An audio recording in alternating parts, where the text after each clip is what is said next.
യുക്തിവാദത്തിന്റെ ഏറ്റവും വലിയ പ്രസക്തി എന്ന് പറയുന്നത് മതവിശ്വാസം കാരണം മണ്ടത്തരങ്ങളോ തീർത്തും പിന്തിരിപ്പനായിട്ടുള്ള കാര്യങ്ങളോ ഒക്കെ അനുവർത്തിക്കാൻ സാധ്യതയുള്ള ഒരു സമൂഹത്തെ മാറ്റുക എന്നുള്ളതാണ്. അപ്പൊ ആ സമൂഹം യുക്തിവാദികൾ പറയുന്നത് കേൾക്കാൻ അവിടെ വേണ്ടേ, ശ്രദ്ധിക്കണ്ടേ? വേണം. അപ്പോൾ ശത്രുതയായി കഴിഞ്ഞാൽ നമ്മൾ മറ്റൊരാൾ പറയുന്നത് ശ്രദ്ധിക്കില്ല. ജനാധിപത്യമില്ല. അത് അതിനകത്തൊരു കോ എക്സിസ്റ്റൻസ് തീർച്ചയായിട്ടും വേണം. ഉം. അത് യുക്തിവാദികളുടെ ജോലി മതവിശ്വാസികളെ തർക്കിച്ചടിച്ച് തോൽപ്പിക്കലല്ല. അങ്ങനെയാണ് അതൊരു സ്പോർട്സ്മാൻ സ്പിരിറ്റിൽ ചെയ്യാം. അതൊരു സ്പോർട്സ് മത്സരമായിട്ട് മാറും. അതല്ല, അത് സമൂഹത്തിന് ഗുണം ചെയ്യാൻ പോകുന്നത് അതല്ല. സമൂഹത്തിന് ചെയ്യാൻ പോകുന്നത് അവരെ ശ്രദ്ധിക്കുന്ന ഒരു സമൂഹമാണ്. എതിരഭിപ്രായങ്ങളാണെങ്കിൽ പോലും തീർച്ചയായിട്ടും അവർക്ക് ചിലപ്പോൾ വൈകാരികമായിട്ടൊക്കെ പ്രതികരിക്കാനൊക്കെ തോന്നും. വൈകാരികമായിട്ട് ദേഷ്യമൊക്കെ തോന്നിയേക്കാം. പക്ഷെ അത് തിരിച്ചു തോന്നുന്നതാണ് അതിനകത്ത് അസ്വാഭാവികം.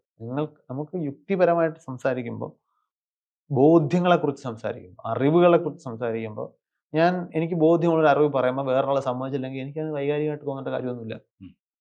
ഉം. നിങ്ങൾക്കത് ഗ്രാസ്പ് ചെയ്യാൻ പറ്റുന്നില്ല. എനിക്ക് എന്ത് ചെയ്യാൻ പറ്റും? Okay, bye. എന്റെ ആശയം ഞാൻ അവിടെ ഡ്രോപ്പ് ചെയ്തു എന്നുള്ളതാണ്. കഴിഞ്ഞു. നിങ്ങൾ തർക്കിച്ചോളൂ. ചിലപ്പോൾ ഞാൻ കുറച്ച് നേരം കൂടെയൊക്കെ പറഞ്ഞ് ജസ്റ്റിഫൈ ചെയ്ത് നിങ്ങളെ ബോധ്യപ്പെടുത്താൻ ശ്രമിക്കും. നിങ്ങളിത് മാറാനേ തയ്യാറില്ല എന്നുണ്ടെങ്കിൽ നിങ്ങളുടെ പ്രശ്നമാണ്. അവിടെ ദേഷ്യം വരാൻ വിശ്വാസിക്ക് തിരിച്ചു വരാനുള്ള ന്യായമുണ്ട്. കാരണം വിശ്വാസികളുടേത് അങ്ങനെ ഒരു ബോധ്യമല്ല.